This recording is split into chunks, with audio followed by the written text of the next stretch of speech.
And one of the real advantages of this system is it does give real-time information. You can see what's happening to the traffic as it's happening. It costs about £30 a month to rent, about £270 to buy all in, so not expensive for the executive who wants to miss those traffic jams. Oh, there goes another alarm.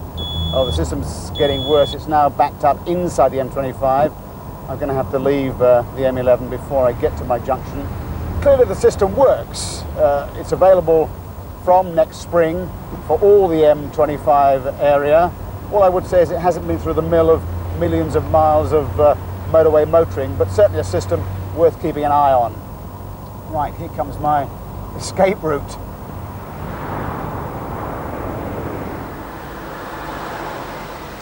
Well, time for a drop of petrol, unleaded of course. Now this time last year, the sales of unleaded were only about 1% of the total, although there was a lot of interest. We had over 7,000 requests for these information leaflets when we did an item last October.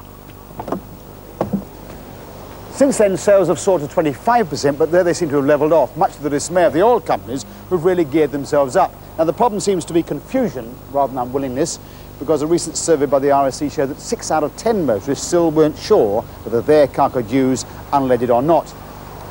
Ironically, the situation hasn't been helped by the introduction of high-octane unleaded petrol.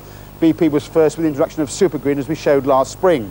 So Tom Bosland's been taking another look at the mysteries of going green.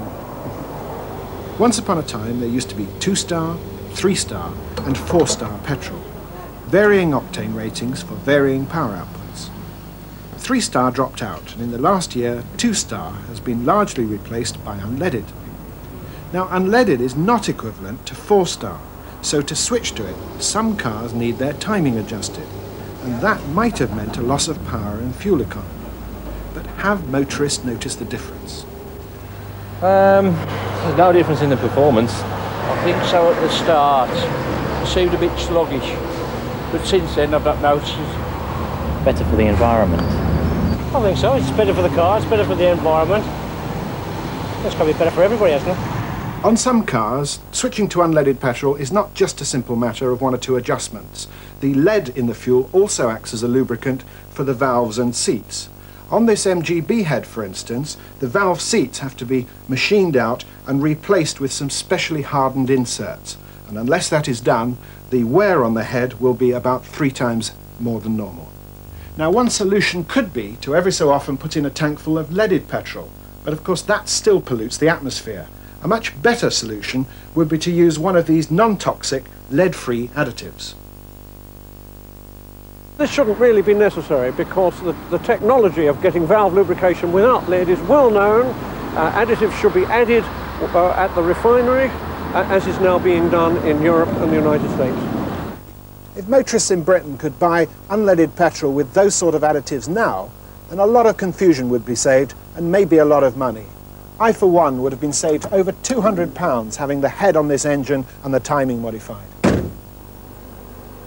But some cars, like most Jaguars for instance, can't be adjusted to take 95 octane unleaded fuel.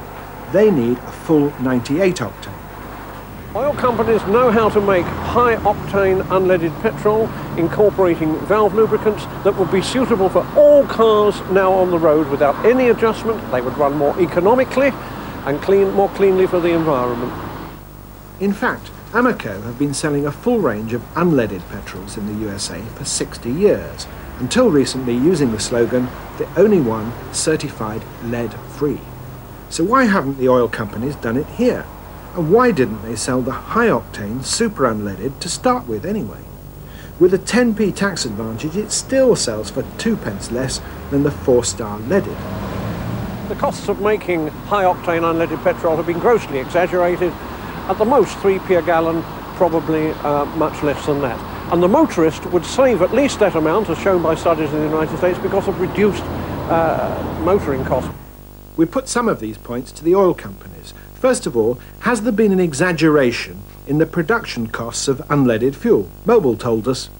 It's down to market prices, really. There's no exaggeration in prices at the pumps. The price of oil is determined by the international market and not by the individual oil companies.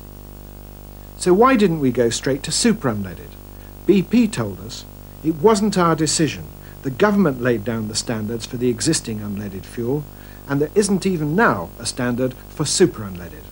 But what about a substitute for lead as a lubricant?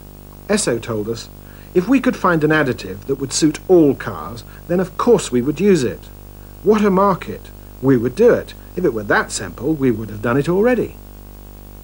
But Amoco still haven't produced a high-octane unleaded fuel for Britain. Why?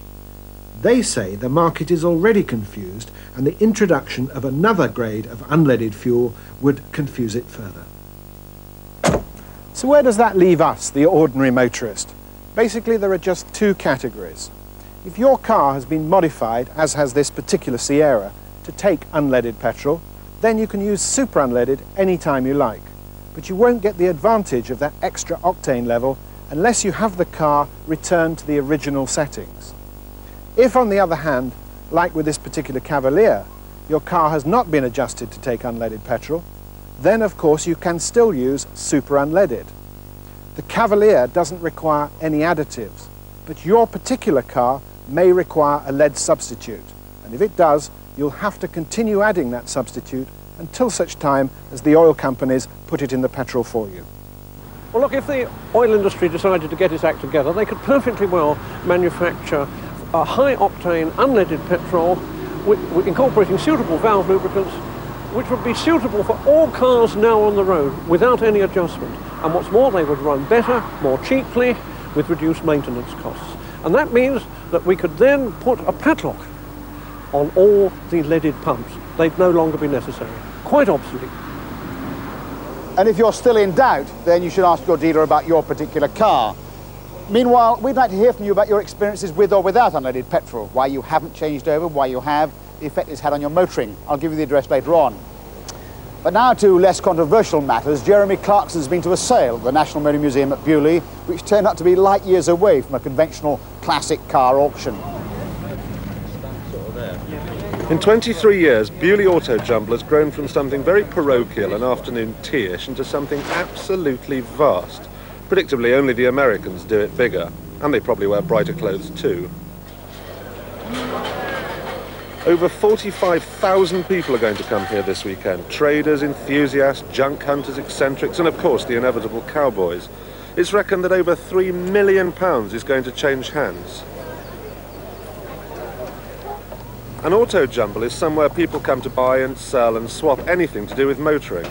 That means pretty well everything from a Sunbeam track rod end to a fully restored Mark II Jaguar.